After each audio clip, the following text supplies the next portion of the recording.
Madame, Monsieur, bonjour. Merci de nous rejoindre à la une de l'actualité de ce midi. Élection présidentielle du 12 décembre prochain. Nous nous intéressons à notre communauté établie à l'étranger. Retour à Marseille sur l'opération de révision périodique des listes électorales qui a pris fin jeudi dernier.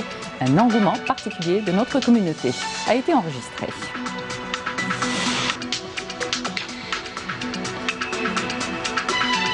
Et pour assurer un bon encadrement des élections présidentielles dans les 114 représentations consulaires, l'autorité nationale indépendante des élections a désigné 7 coordinateurs représentant la communauté algérienne à l'étranger, dont Amal Dassi que nous avons rencontré. Et puis santé, décidée par le Premier ministre Nourdine Bedoui, la levée du gel sur les projets du secteur de la santé dans le sud et les hauts plateaux est accueillie favorablement par les populations de ces régions. L'exemple ce matin à Adrar. Bienvenue à tous. Nous entamons donc cette édition à partir de Marseille où la révision périodique des listes électorales a pris fin ce 17 octobre et ce en prévision des élections présidentielles du 12 décembre prochain. Un engouement particulier de notre communauté a été enregistré. Reportage Saïda Mayouf. Ils sont venus nombreux cette matinée-là afin de s'inscrire sur les listes électorales. Un acte civique leur permettant d'exercer leurs droits constitutionnels. Donc je suis venue aujourd'hui pour les élections et pour pouvoir m'inscrire. Donc là aujourd'hui je suis ici pour revendiquer l'Algérie et dire que j'aimerais que le pays s'améliore, que notre futur nouveau président fasse des avantages pour le peuple algérien, beaucoup pour la jeunesse surtout, qu'ils aient du travail, toutes les personnes qui ont des gros bagages, qui ont des bacs, qui puissent retrouver du travail et qui soient reconnus dans leur pays avec leur bagage en main. Lorsque la personne se présente, souvent on nous demande d'être inscrite sur la liste électorale parce qu'elles sont au courant que la liste est ouverte depuis le 1er octobre. Donc on inscrit toute personne qui le souhaite, on leur fait signer leur fiche, on les inscrit et on leur fera parvenir la carte électorale à la maison. Bon, vous savez très bien que la date limite c'est le 17 octobre, donc c'est la clôture de la liste électorale. Ceci étant, quand un ressortissant vient pour se faire inscrire, on ne va pas lui demander de partir, bien entendu, on l'inscrit, ça c'est indéniable. Donc il faut impérativement aller vers des élections, ça c'est sûr, pour qu'on revienne à la stabilité, pour que vive l'Algérie tout simplement. La révision périodique des listes électorales a pris fin conformément à la loi organique portant convocation du régime électoral et ce en prévision de l'élection présidentielle du 12 décembre prochain. Nous nous occupons d'essayer d'organiser toutes les élections dans toute la région de Marseille, de Bouches-du-Rhône et le Vaucluse, par 2 départements qu'on couvre nous. Donc nous avons une population de 200 000 ressortissants immatriculés. Et nous avons le nombre de votants que nous avons recensé maintenant, il y a 66 500 ressortissants recensés. Donc ces élections seront organisées vers le 12 décembre, mais nous allons ouvrir les bureaux de vote 5 jours avant, avec l'accord de notre administration. Nous allons les ouvrir dans plusieurs villes importantes de la région, à savoir Marseille avec 6 bureaux, jusqu'à 8 bureaux. Ensuite, les autres villes comme Istres, Aubagne, Vitrolles et les autres villes jusqu'à Avignon.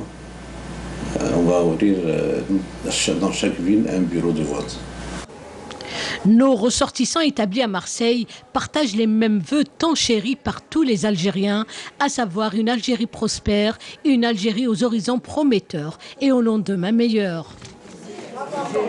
Et pour assurer un bon encadrement des élections présidentielles dans les 114 représentations consulaires, l'autorité nationale indépendante des élections a désigné 7 coordinateurs représentant la communauté algérienne, dont Amal Dassi, une jeune femme qui œuvre dans l'humanitaire depuis près de 30 années. Elle est membre de l'ANI. Fela Abraz l'a rencontrée.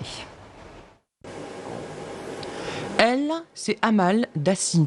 Elle est membre de l'autorité nationale indépendante des élections ANI et représentante de la communauté algérienne à l'étranger.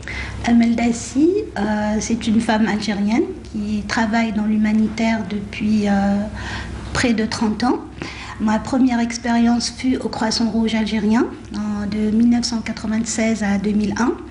J'étais chargée de projets et mon dossier des réfugiés sahraouis en Algérie.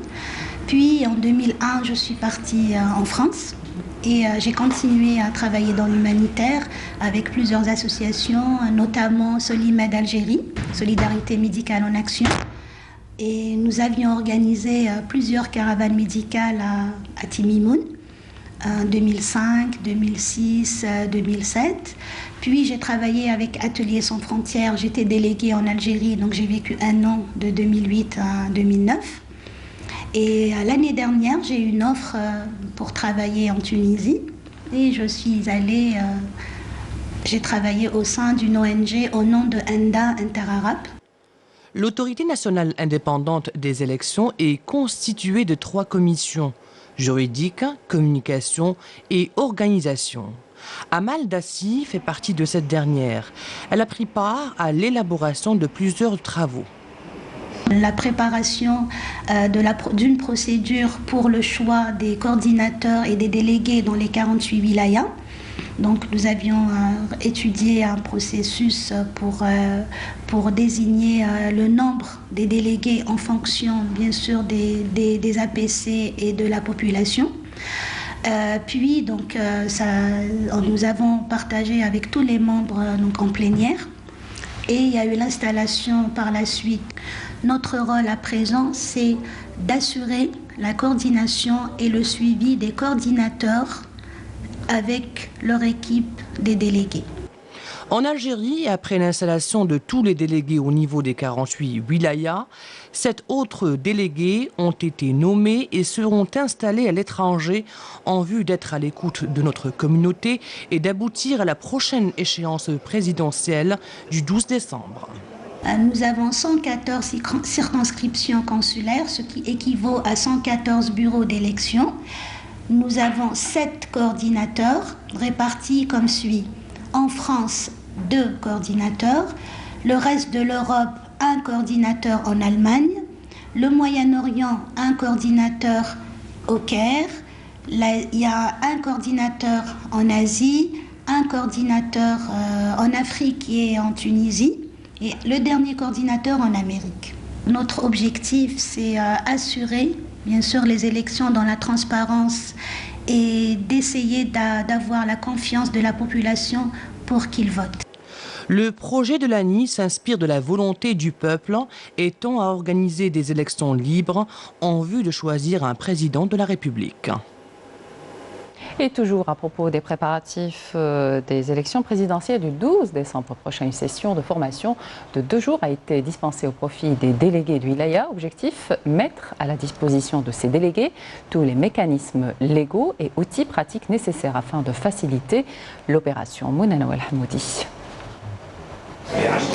Les coordinateurs et les délégués des 48 wilayas ont poursuivi le 2e jour de formation autour des missions qui leur sont assignées dans le cadre de la surveillance et de l'encadrement des prochaines élections. Nous avons reçu des orientations concernant plusieurs points, dont l'installation des délégations communales et l'encadrement de l'opération électorale.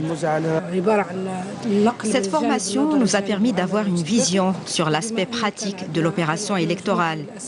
Aujourd'hui, on nous a remis un guide de travail, ainsi nous n'aurons aucune difficulté à accomplir notre mission qui commencera juste après la désignation du corps électoral. Des instructions ont été dispensées concernant les règles régissant les aspects juridiques, administratifs et financiers de l'opération électorale. Nous allons œuvrer à appliquer la loi à la lettre. Nous ferons face à tout dépassement, infraction ou pratique illégale. L'autorité nationale indépendante des élections mise à présent sur les compétences issues des différentes franges de la société en vue d'aplanir les difficultés et assurer le bon déroulement de l'opération électorale. Et pour rappel, 145 postulants à la candidature pour l'élection présidentielle du 12 décembre prochain ont retiré les formulaires de souscription des signatures individuelles. Et voici à présent quelques réactions de citoyens au sujet du scrutin du 12 décembre prochain. Écoutez. الجيش الوطني الشعبي رافق هذا الحراك والحمد لله اليوم بلادنا ماذا بينا نعسوها طري بيان، لان كاين مشاكل اقليميه. ونزيد كاينه حاجه واحده اخرى اللي نقولها، باللي هذا الناس كاين عملاء من الخارج ارادوا باش يكسروا هذا البلاد، وحنا ماذا بينا نوقفوا لهم بالمرصاد.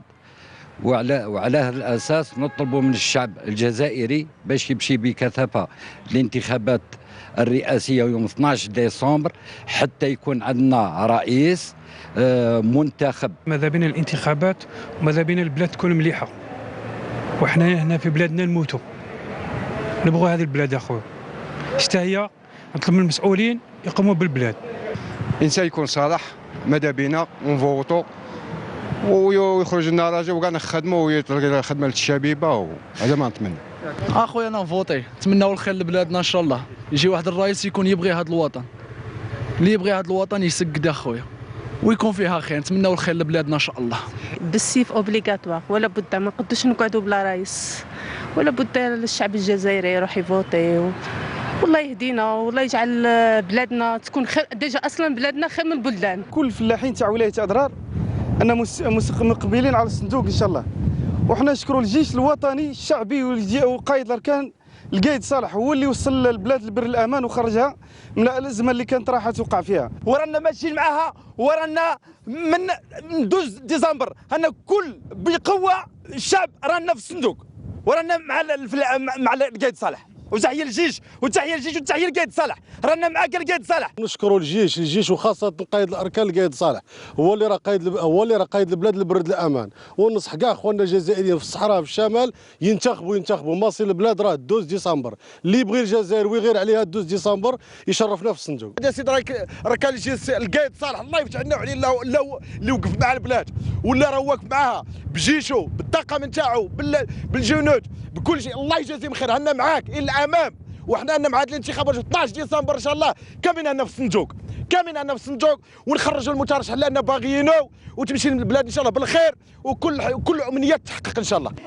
اكيد ننتخب، ونوجه رساله لجميع المواطنين الجزائريين انهم ينتخبوا. ماذا بينا الجزائر تخرج من المأزق، وماذا بينا الرئيس اللي يجي جديد ينظر لتطلعات المواطن، يراعي متطلبات العيش للمواطن البسيط. Décidée par le Premier ministre Nordine Bedoui, la levée du gel sur les projets du secteur de la santé dans le sud et les hauts plateaux est accueillie favorablement par les populations de ces régions. L'exemple ce matin à partir de la wilaya d'Adrar. Amel Bouarba. La levée du gel sur des projets du secteur de la santé dans les wilayas du sud et des hauts plateaux et l'inscription de nouvelles opérations dans ce domaine, une décision fortement saluée par les habitants de ces régions. C'est le cas ici à Adrar, où les habitants aspirent au développement et à un meilleur accès aux soins. C'est une bonne nouvelle accueillie favorablement par tout le monde. La levée du gel sur ces projets est une décision importante. Cela nous permettra d'avoir à Adrar des hôpitaux avec des équipements modernes. Nous remercions le Premier ministre pour cette décision. Nous avons beaucoup d'insuffisances dans le secteur de la santé à Adrar. Nous nous félicitons de la décision judicieuse prise par le Premier ministre Nordine Bedoui concernant le renforcement de la prise en charge sanitaire dans le sud, en particulier la levée du gel sur des projets relevant du secteur. Cette décision va alléger la pression et améliorer l'accès aux soins. La réalisation de nouvelles structures sanitaires, l'ouverture d'annexes de l'Institut Pasteur d'Algérie et de la pharmacie centrale des hôpitaux figurent parmi les projets les plus importants concernés par la levée du gel.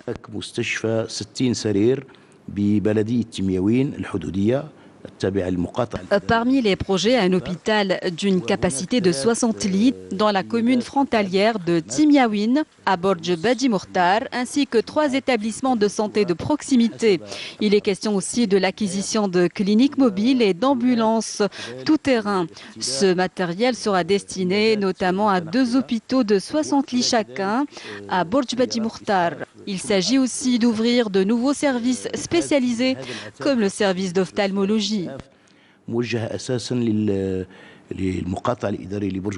Des projets d'envergure de nature à résorber le déficit dans la prise en charge sanitaire et remédier aux lacunes enregistrées jusque-là dans les régions enclavées. À Annaba, une visite d'inspection d'une commission du ministère du Travail, de l'Emploi et de la Sécurité sociale a été effectuée aux structures locales relevant du secteur. Objectif, examiner les obstacles entravant la concrétisation de projets de création d'activités. Jazia Bayou. Un nouveau portail électronique a été mis à la disposition des abonnés afin de leur permettre d'accéder directement à l'ensemble des organismes du ministère du Travail, de l'Emploi et de la Sécurité sociale. Et c'est dans cette structure locale située à Annaba qu'une visite d'inspection a été effectuée par une commission ministérielle du secteur. Des services qui sont offerts déjà par la CACOBAC, donc tels que les plateformes de télédéclaration, l'accès au site web de la CACOBAC, mais aussi l'accès aux plateformes de la CASNOS, de la CNAS, ainsi que l'accès au site web, les sites web de l'ensemble des organismes du secteur. Évaluant le parcours des jeunes porteurs de projets d'investissement dans de nombreuses activités, la commission ministérielle a salué l'expérience acquise par les jeunes dans le cadre du programme d'appui Jeunesse Emploi PAGE. دينا دورة تدريبية هدية عرفت بروحي فهموني في البروجي تاعي كيفاه نبداه من الأول يعني نحاول. Grâce à cette formation, j'ai pu bénéficier d'un accompagnement pour l'élaboration de mon projet. يعني حاجة ملاحة ياسر يعني الكل كانوا يعاونوا فيا. La commission ministérielle s'est penchée sur les obstacles qui entravent le développement de certains projets réalisés par de jeunes investisseurs.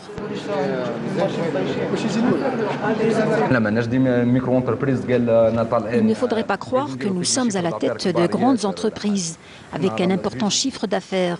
Nous sommes tout juste en plein démarrage et tout ce que nous demandons, c'est une bonne orientation de la part des pouvoirs publics.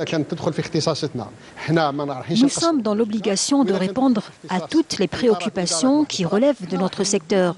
Et nous sommes là également pour appuyer et orienter tous les jeunes porteurs de projets.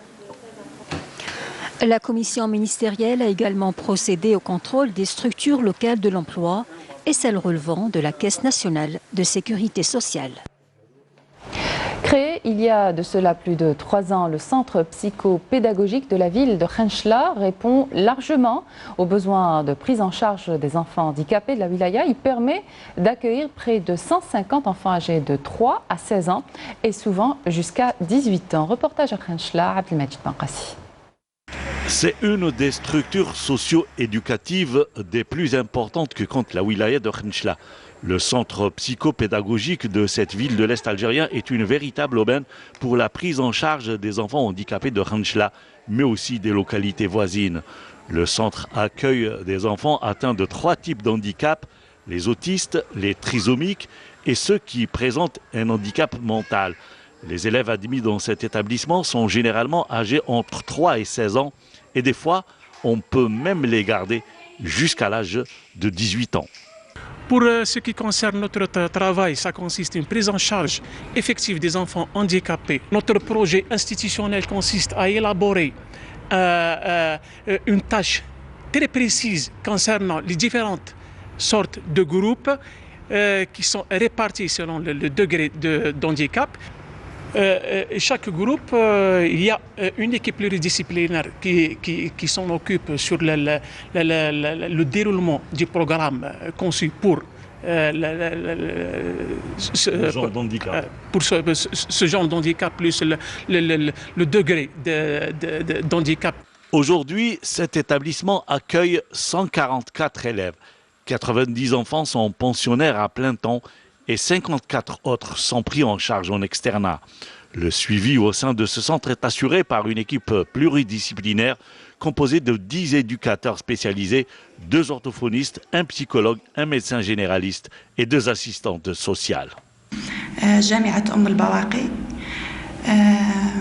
Je suis titulaire d'un master en orthophonie de l'université d'Oum el-Bouaghi et cela fait 3 ans que je suis ici dans ce centre. Ma mission consiste à aider les enfants à retrouver la parole en commençant par faire des diagnostics sur les perturbations du langage. Ensuite, nous les orientons vers le médecin spécialiste, le psychologue ou le sociologue. Il y a souvent des cas qu'on arrive à récupérer, il y a des enfants qui arrivent à parler, mais il y a des cas très compliqués. Nous avons des élèves qui restent ici jusqu'à l'âge de 18 ans. Il y a des enfants qui sont admis chez nous à l'âge de 3 ans, d'autres à partir de 6 ans. Concrètement, il y a des cas qui s'améliorent rapidement. Souvent, cela dépend également du travail et de la relation des parents qui font appel à des orthophonistes et à d'autres spécialistes chez eux. Il y a les enfants qui progressent lentement et dont l'amélioration ne repose que sur nos efforts ici au centre. Pour les inscriptions au sein du centre, elles sont dépendantes d'un dossier et bien sûr d'un avis du conseil de l'établissement qui se réunit pour donner son quitus. Les nouveaux élèves sont tenus de passer par une période d'observation. Pour les inscriptions, nous avons une réunion pédagogique qui regroupe tout le staff, les enseignants, les orthophonistes, les psychologues, l'administration. C'est pendant ce conseil qu'on décide de l'acceptation d'un dossier d'inscription. Les handicapés moteurs, par exemple, ne sont pas acceptés ici, mais les trisomiques, les autistes ou les handicapés mentaux, si. Cette classe est celle de l'observation. Tous les nouveaux élèves passent par ici. La période d'observation varie entre 1 et 3 mois. Cette période relève de l'enseignant, le psychologue et de l'orthophoniste. Une période qui permet de mieux orienter les élèves. Un communiqué du ministère de la Défense nationale nous apprend ce matin que dans le cadre de la lutte antiterroriste et suite à 2 opérations de recherche et de ratissage menées à Betna et Skikda, des détachements de l'armée nationale populaire ont découvert et détruit hier 5 abris pour terroristes contenant 20 mines de fabrication artisanale, un fusil de chasse et un fusil carabine usé et 63 balles de différents calibres, une quantité de poudre noire, un groupe électrogène, des outils de détonation, des médicaments et divers objets. Dans le cadre de la lutte contre la contrebande et la criminalité organisée, un détachement de l'ANP en coordination avec les éléments de la gendarmerie nationale à Sidi Blabès ont arrêté 3 narcotrafiquants et saisi 87 kg et 28 grammes de kiff traité et un véhicule touristique, tandis que des détachements combinés de l'armée nationale populaires ont arrêté lors d'opérations distinctes à mener à Tamanrasset et Ingezem 23 personnes et ont saisi un véhicule tout-terrain, 2 groupes électrogènes, 2 marteaux-piqueurs et 2 détecteurs de métaux dans le cadre de la lutte contre l'immigration clandestine. Des gardes-côtes ont déjoué des tentatives d'immigration clandestine de 70 personnes à bord d'embarcations de construction artisanale à Oran, Aïnt Mouchent, Skikda et Ataraf, tandis que des éléments de la gendarmerie nationale et des gardes frontières ont intercepté 19 immigrants clandestins de différentes nationalités à Tlemcen et Gardaïa. Écologie à présent avec ce quartier qui a été complètement métamorphosé un travail acharné de ses habitants mais aussi de nombreux bénévoles venus prêter main forte et ce à l'initiative du collectif Iklil de Tipaza. Il s'agit du quartier des 70 logements dit Hamiti situé au centre-ville de Tipaza. Reportage Amel Barba. De la verdure, des roses, une fresque murale et une profusion de couleurs, un cadre de vie agréable où il fait bon vivre. Nous sommes au quartier Hamiti, au centre-ville de Tipaza. Un quartier qui a désormais fière allure grâce à l'initiative éco-citoyenne lancée par le collectif Iklil de Tipaza. Nous avions décidé de relooker tout cela, d'essayer de trouver une solution contre le déchet. Les habitants sont venus à mort et nous avons pu réaliser tout ce travail, c'est-à-dire planter tous ces rosiers. Ça représente bien plus de 300 rosiers, des fleurs, des pollinisatrices, des graines, des fleurs à graines pour les oiseaux. Et j'ai trouvé ça très important parce que l'abeille disparaît, on ne la voit plus même ici, mais elle revient. Tout le monde a participé dans ce quartier. Où c'est un travail bien, grâce même il y a des bénévoles avec nous. Nous espérons que c'est un bon exemple pour les autres quartiers, Inch'Allah. هذا الكارتي هذا الحمد لله راهو بيان بروبر كما راكم تشوفوا لهنا وصرتو دراري صغار حنا مبازين بزاف على دراري صغار نعطيو للدراري صغار هما اللي يزرعوا ويعاونونا هما اللي ينقيو هما هذه لا جينيراسيون تاع 5 سنين 6 سنين باش يديفلوباو بلي الحمد لله باش وان شاء الله لي نوتر كارتي اللي مازالوا ان شاء الله بربي يشوفوا هكا كيما حنا نقولوا يغيروا علينا. Une manière aussi de sensibiliser les tout-petits à l'importance de prendre soin de la nature.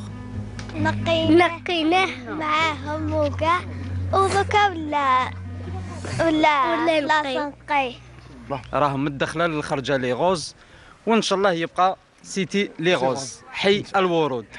Les habitants du quartier Hamiti sont fortement impliqués, mais aussi les amoureux de la nature et de l'art, unis dans une parfaite symbiose avec le collectif Iklil. Une belle initiative qui illustre un magnifique élan de solidarité avec ce vœu que ce quartier soit baptisé à juste titre Quartier des Roses. Voilà qui termine cette édition. Merci de votre attention. L'information continue sur les liens qui s'affichent sur votre petit écran. Excellente suite de programme sur Canal Algérie. Je vous retrouve tout de suite pour le 12+.